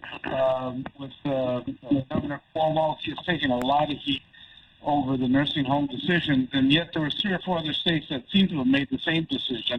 I know you introduced legislation when you were in the legislature trying to ban the actual mixing of COVID patients with people in nursing homes. And a lot of people felt that the seniors were the most vulnerable in those situations. So can you bring us a little bit of an update of what you see? And you think that the issue with Cuomo is going to spill over into Michigan eventually? So let me just start by saying to all the people out there that this is a nonpartisan issue. People's lives and our grandmas and grandpas or compromised immune syndrome individuals is nonpartisan. It's about the people. It's about the loved ones. It's about taking and respecting their individual health conditions so that they stay alive. Number 2, there was 5 states out of the 50 states, 5 states that had putting people that were COVID positive, which were sick virus people, in with non-COVID patients, but they didn't have the proper PPE, they didn't have the proper assistance of the health because they were unskilled labor. They did not have the medical technology They didn't have a lot of things, and people were getting sick because those helps were spreading it from COVID patients to non-COVID patients in the rooms. What we found was it was an ill reporting in New York with Mayor Cuomo. In fact, it was the leadership of a attorney general in the state of New York that said, we are going to start the investigation because we believe these numbers are off. We believe there was more deaths that were in the nursing homes by the way the protocol was and how they took care of those individuals with COVID, putting them in with non-COVID. Is it going to spill over to Michigan? I asked the Attorney General, because I brought bills. If you all recall, I brought two bills. One was to separate immediately. Don't do this. Don't mix apples and oranges. Don't mix COVID-19 patients that were compromised and put them in with people that already had immune systems that were compromised. It just doesn't make sense. There's no standard. There is no science. There is no data that supports it, according to the doctors that testified. That bill was vetoed. Subsequently, we had another bill that actually passed to separate them. And what I really don't see as logical is this. Why would we be continuing to do something after Cuomo turned the corner and said, I'm not going to do this anymore in New York because I see that there's more death totals in the nursing homes when I'm doing this. So he stopped doing it, but our state didn't. We continued to do this. And at the end of the day, what we have realized is the numbers they weren't even keeping track of. Robert Gordon, who was the DHHS director, couldn't even testify as to the numbers, and that's his job when you give away Medicaid dollars. You're supposed to keep track of those deaths. Everybody must ask this question, Robert. We set up the TCF. We spent $1 million a month. We had National Guard setting beds up, staying in the hotels, getting 3 square meals a day, which they deserved because they were working for the benefit of people. Those hubs were set up purposely at the TCF and the Novi Expo to bring the COVID patients there to separate them and keep them away from those that already had age against them and compromised immune with their breathing. Why would you put them in there to hurt those people? And the healthcare administration of Michigan said we don't have proper people to take care of them. Everybody must, that the general said, in this state, she's not going to investigate it. However, Matthew Schneider, the then U.S. attorney, said he's going to look into it. But now he's no longer there. Yes, we should look into this. Yes, we should clear the conscience and the minds of those individuals. If this was such a stellar policy, then by all means, stand up for your policy and testify as to your policy and why it was the best policy to be used. Why only 5 states went this way when 45 states went a different direction? Has the governor indicated why she did this? I mean, was there a science that they pointed to and said, we believe this is science that works? I was on the oversight committee as the vice chair in the Senate. I asked Robert Gordon, where is the science and data you can support this by? And I had 2 doctors with me, one of 40 years as a physician, and the second doctor, a female from my district here, 30 years, and both of them testified to this is now no science, no data, no nothing. Here's what it is. Where's the CDC guidelines that said that this is acceptable to do? What verse, what chapter, what page? Let's just get it out there. The heck with everything else. If you got it, bring it. If you don't got it, then say it doesn't exist. Has the Attorney General, Dana Nessel, actually said she's not going to investigate this? I have a letter. Anybody wants it, I'll post it. I have a letter that she turned it over to the medical portion of their prosecutor's arm. And again, everyone, Dana Nessel is the top cop in the state. He is above all the prosecutors in the state. So when I took the office as prosecutor, I wanted to make sure that we put together a blue ribbon panel of prosecutors if there's going to be prosecution in this. She turned it over to the medical portion of her office, and they wrote me a letter saying, there's no reason to go any forward. This policy is sound. Basically, no, we're not going to do a damn thing. Well, I got to tell you, if enough citizens in the state are asking the question, both Democrat and Republican, everybody, so don't go one way with this, because mothers and grandmothers, brothers and sisters are in nursing homes and group homes and assisted living centers that died. The help that were in these nursing centers died as a result of this protocol. As a result, I want closure families by giving them the data, the science, as well as where it shows that the CDC guidelines were actually followed. Now, in theory, the nursing homes in like Macomb County, if that policy is implemented, would you possibly have authority to look at them? Absolutely. If I have a victim or a victim's family that came forward and said, I was put in a compromised position bringing in COVID patients, I had the same help with the same PPE on, face mask as well as gown for weeks, that was wearing the same ones, because you remember, the nursing homes were fighting with the hospitals to try to get the PPE to take care of people. We didn't have enough when this thing blew up. And at the same time, if somebody died and a police report was made, I would have an obligation under the law to go ahead and investigate whether or not charges should be brought. So before it gets there, why doesn't the Attorney General, who's in charge of 83 counties, the prosecutors, do the investigation like they did in New York? That's what I said, and now the FBI is involved in New York. They're saying, hey, this is a fraud when you report figures that are wrong, that they're not even the right figures. And that's leadership. That's what governing is. Was there different figures for nursing homes? I mean, that mirrors a little bit like what happened in New York, or do we think the number of deaths in the nursing homes are actually reported by Mr. Gordon's office correctly? They were underreported. Mr. Gordon testified before the Oversight Committee and said, I know that these numbers are not correct. He did. He owned up to it. I know that we don't have our handle on all the numbers. And I know that they may be underreported. Well, by how much and why?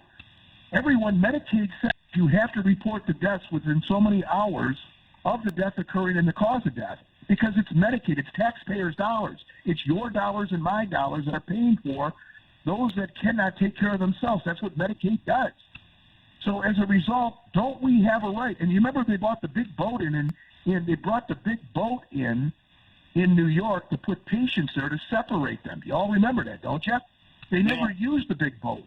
They never used the TCF. They never used the Novi except for a few patients at TCF. And the reason why was you have to be pre-approved to take Medicaid dollars. I want everybody to remember that. Where was the pre-approval process in the federal level to use those Medicaid dollars? If they didn't get the Medicaid dollars, that's why they didn't use these facilities. I want everybody to remember that. That's important, because federal money was needed to go ahead and take care of these patients. In fact, the governor incentivized in Michigan $5,000 extra if these nursing homes took patients in addition to the Medicaid stipend. And LARA, the licensing division, never went to go check these facilities to see if they were capable of handling these nursing homes. So who would have had to petition the federal government for Medicaid to take it, Medicare? Medicaid? Congress. Medicaid. Congress would have to have passed a law that would suspend the rules of Medicaid. Congress would have had to suspend the rules and said, these regional hubs that are set up in each state, we're going to suspend the rules to pay Medicaid dollars. And you have to do that. You've got a law that's in place here about how you can spend Medicaid dollars. You have to be a pre-approved facility. Was the TCF and was Novi approved? We know. Okay. Well, we have a couple more callers, if you don't mind, Pete. No, go ahead. Go ahead. Reggie, you're on with the prosecutor. Yeah, good morning, Bob, and to your guest. Bob, Willie, it's my understanding Willie Burton is the producer of your show. Willie should not provide cover for Roy McCalister. Okay. Here, Reggie, when we have people on, we have a parameter, and this was going to be COVID-19 in Detroit. And that's what we agreed to was going to be covered on that at this point. So we're keeping it within the parameters, and Willie was doing that as well. So do you have a question for the prosecutor? No, I don't have a question for the prosecutor, but your show is biased, man. And Willie and you did not provide cover for a councilman that the Detroiters are paying. Okay. All right. Hey, DC, I want to make a quick statement real quick. You know, number one, I'm not providing cover for anyone, but I lost 10 friends. Willie, to COVID-19. And right now we got someone talking about COVID-19. We got a very strong is the councilman sitting there. The councilman is sitting there and not doing anything about a indicted colleague. The citizens of Detroit is paying this indicted councilman a salary, we're paying his hospitalization, single day. using our time. Pandemic. You and Bob are providing cover for Roy McCalister. All right, we're fine. Thank you. Tim, do you have a question for the prosecutor? Yes, I'd like to thank the prosecutor for doing the work that he is doing out there in Macomb County. I wish that we had a prosecutor in Wayne County doing the same thing. And our current governor and the attorney general, they should be investigated because they knew what they was doing. And it's very strange that they sent all the COVID patients down to Detroit and Wayne County. What they think Detroit and Wayne County don't count? They should be investigated. I don't care if it's because she's a Democrat and she's a female. She should get just as much scrutiny as the governor of New York. And I applaud him for getting on the radio talking about it because it seems like the local news don't want to talk about it. They should be talking about it because she caused the death of one of my loved ones who was in a nursing home who did not have COVID. Then all of a sudden the COVID started spreading in the nursing home because they brought people from our Wayne County down into the city of Detroit, and they spread it. She should get prosecuted. Well, I think the prosecutor has made his position pretty clear on all of this. He's been an advocate that this should not have happened.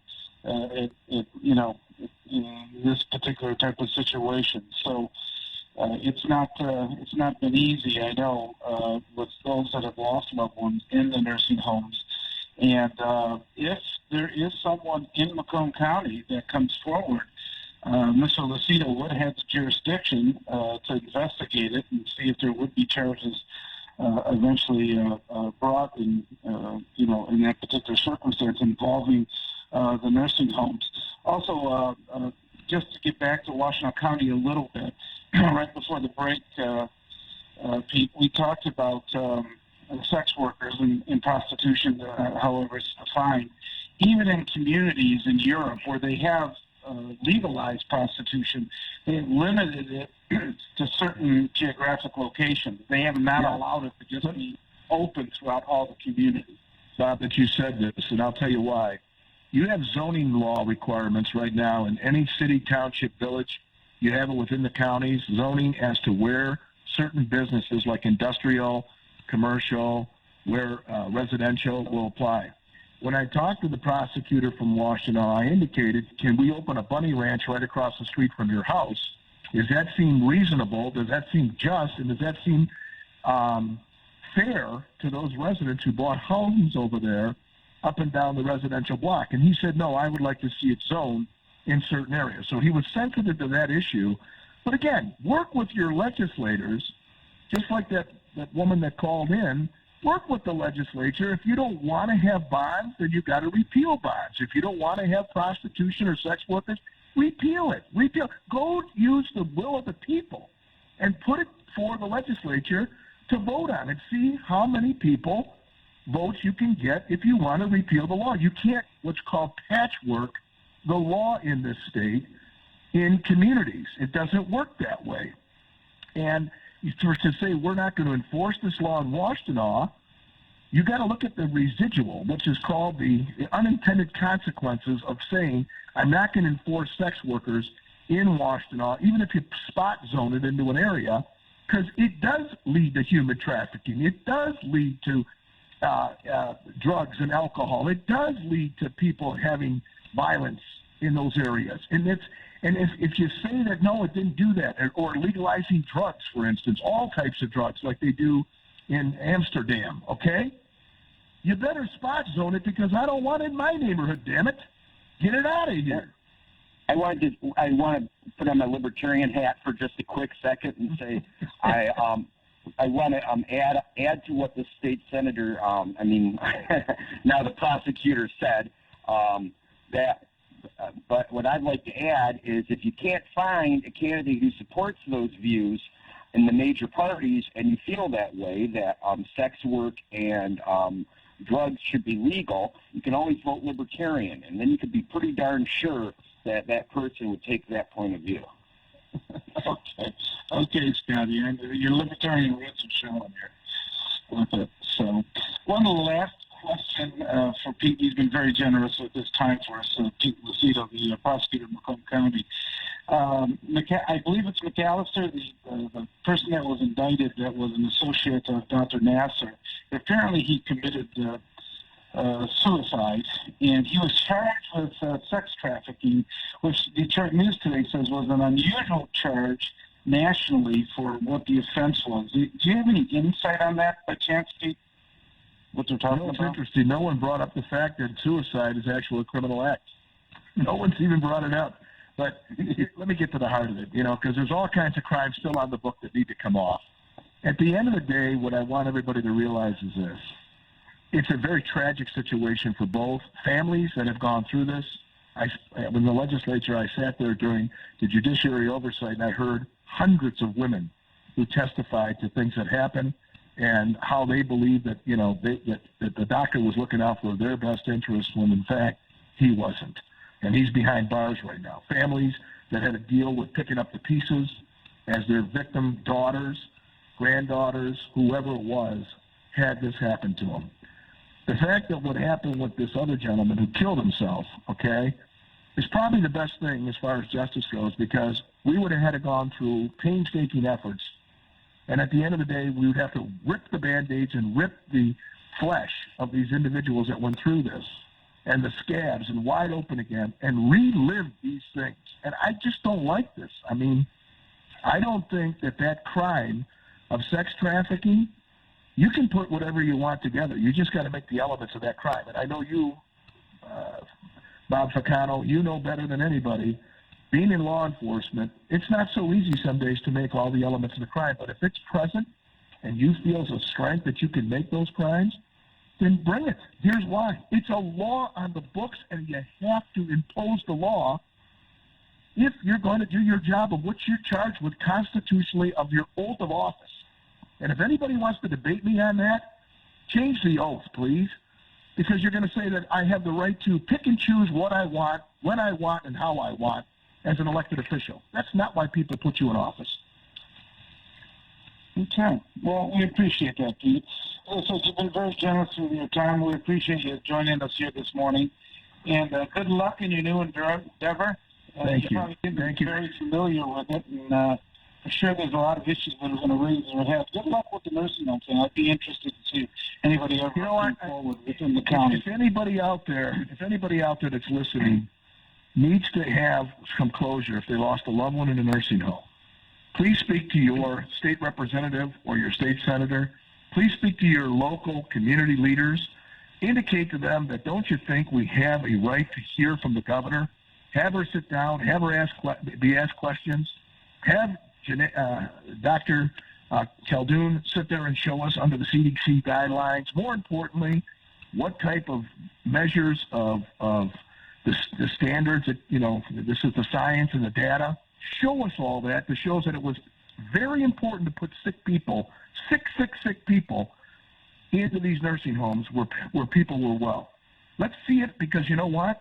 That might answer a lot of questions, just like they're doing in New York, identical. Let's get this all open and out in the open and see whether or not any of this made any sense. And then we can call it a day, because we are citizens of this state, this country, and we have a right.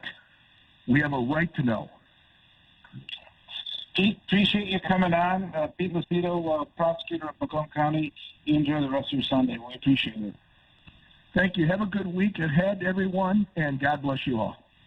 Thank you. Thanks, Pete. The final moments of the show here, what we're looking at. I know some people were interested in talking to the councilperson McCalister about, Leland, Councilperson Leland, so sitting on there. Our focus was on COVID reaction in Detroit. And bringing up some of these other issues at this point wasn't appropriate with the councilperson, because we said we were going to talk about the COVID response in Detroit. That's part of it. So I know Police Commissioner Willie Burton, I don't know if you had anything else to add to that. Bob, I'm just saying that, I lost 10 friends and I lost a relative to COVID. And so, to me, I wanted to hear more about COVID, because it's always good to have someone on here that can talk about it, especially about any relief that the city is doing and also the state is doing. So, I'm learning too, like so many of us. But, the questions that we had today was based off of COVID, and that's what we wanted to hear more.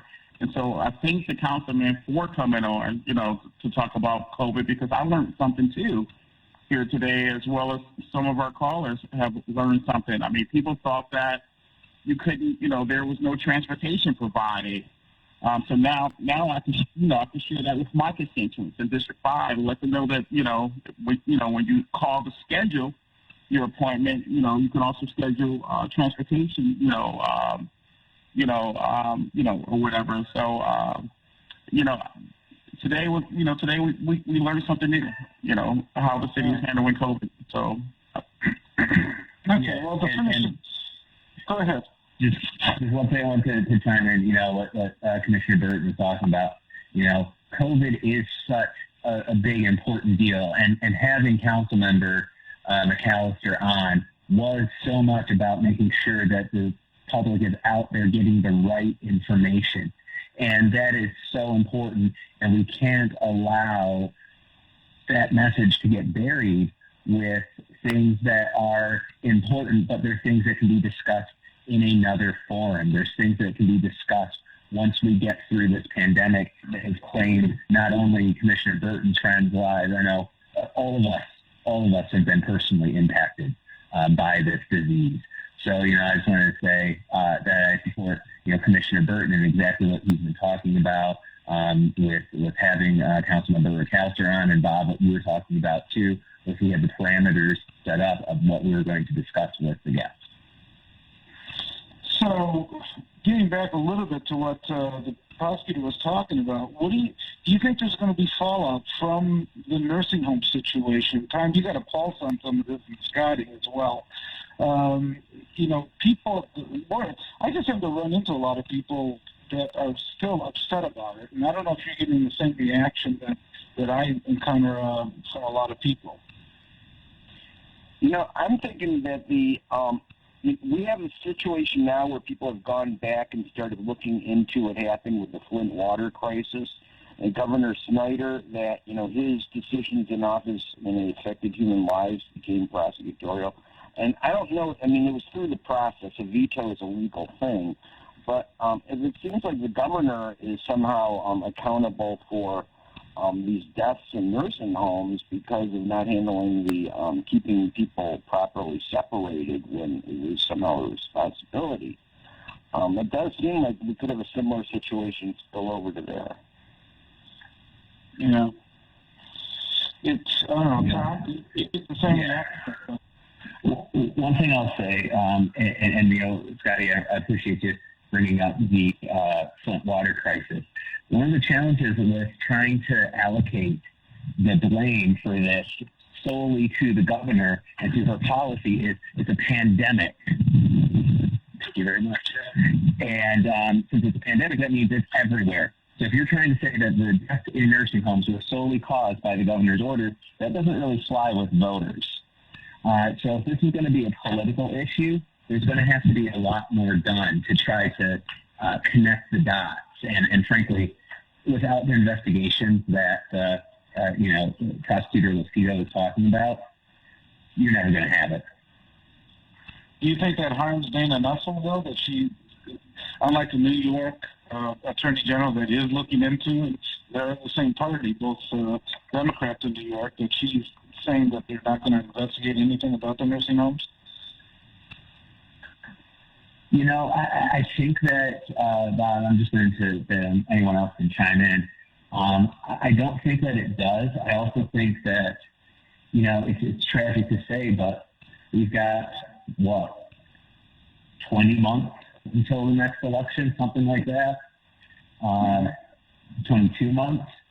There's a lot of time for a lot of things to happen and for people to focus on a lot of other issues. And again, it's so personally impactful because these are deaths that we're talking about.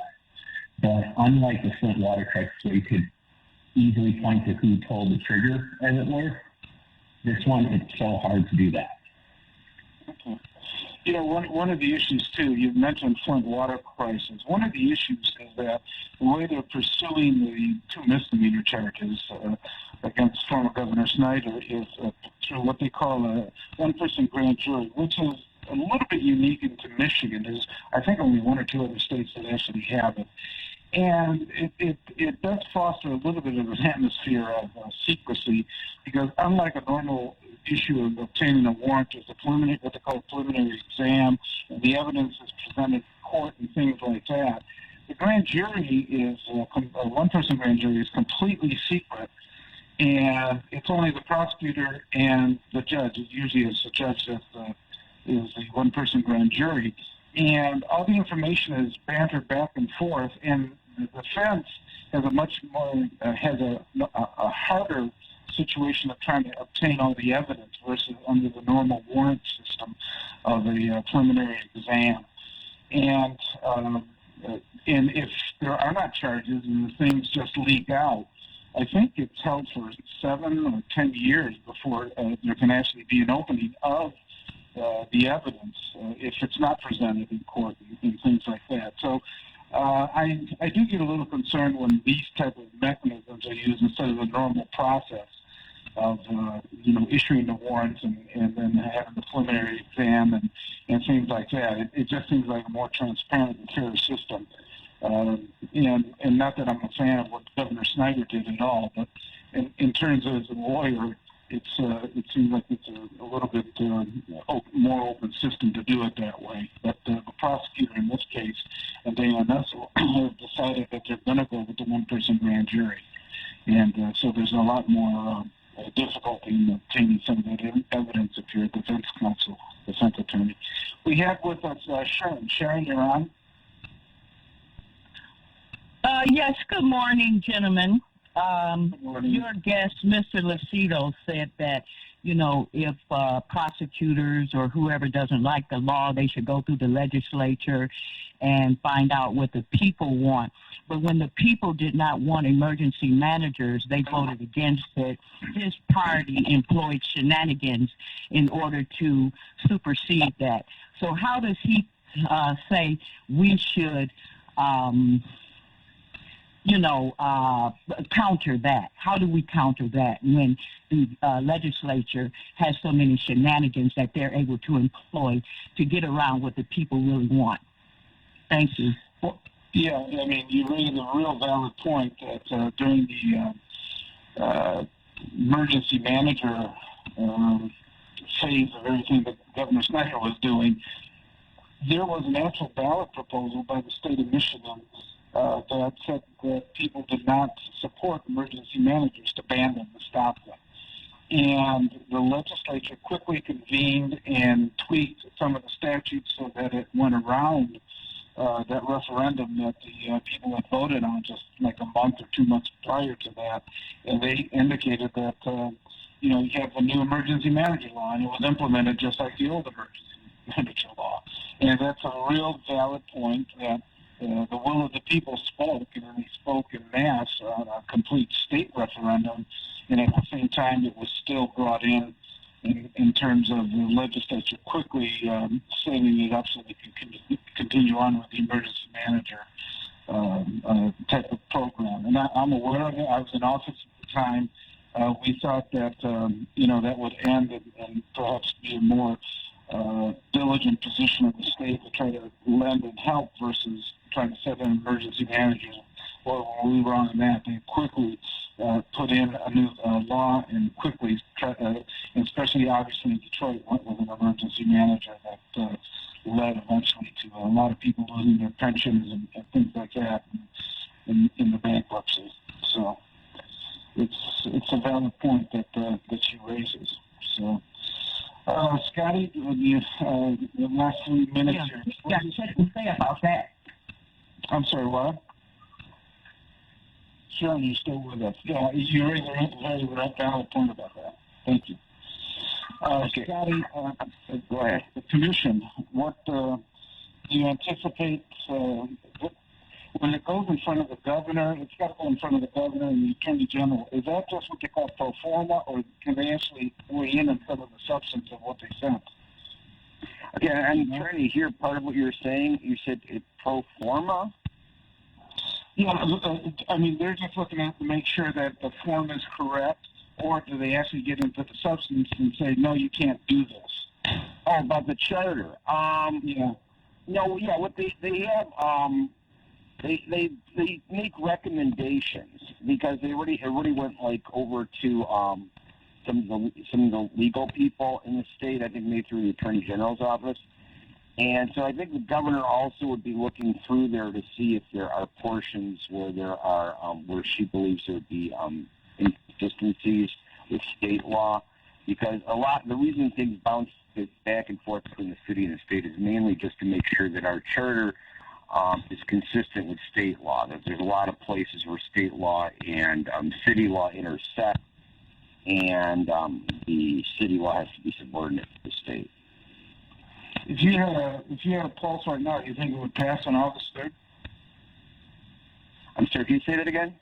If you had a pulse on it right now, would you say it would, that this new charter revisions would pass on August 3rd? I think it would pass if the election were held today in Michigan and people had a chance to look it over. I'm not sure what will actually happen when it gets to Election Day, because based upon the fact that there's some people in high places that seem uncomfortable with it, they might have a very successful propaganda campaign against it. We'll have access to a lot of money, in other words, and be able to push with it. Another issue real quick that came up was the bond proposals for knocking down housing in Detroit. And we'll probably have to get to that another time because I'm hearing the music. So I want to thank everybody today. I want to thank Kevin, our board operator, for helping us. I also want to thank our panel, as usual, Tom Choske, Scotty Boman, and Police Commissioner Willie Burton, and our guests that we had today, Councilperson McCalister, as well as Prosecutor Pete Lucito. Appreciate you coming and joining us this morning. You're listening to 910 AM Superstation. My name's Robert Ficano, and we're going to be back with you again next week from 8 to 10. It's good to have a friend with another perspective to show you. Someone you know that knows you and gives you motivation. Someone that you can go to and vent your frustrations. After January 14th, Microsoft will no longer provide security updates for Windows 7. Continued use will leave your PC vulnerable to security risks. Call All About Technology today at 313-218-4888. We're all about technology. Breaking news. Bogali Leather is extending their sale by popular demand for a limited time. Everything must go. Prices close to wholesale. 25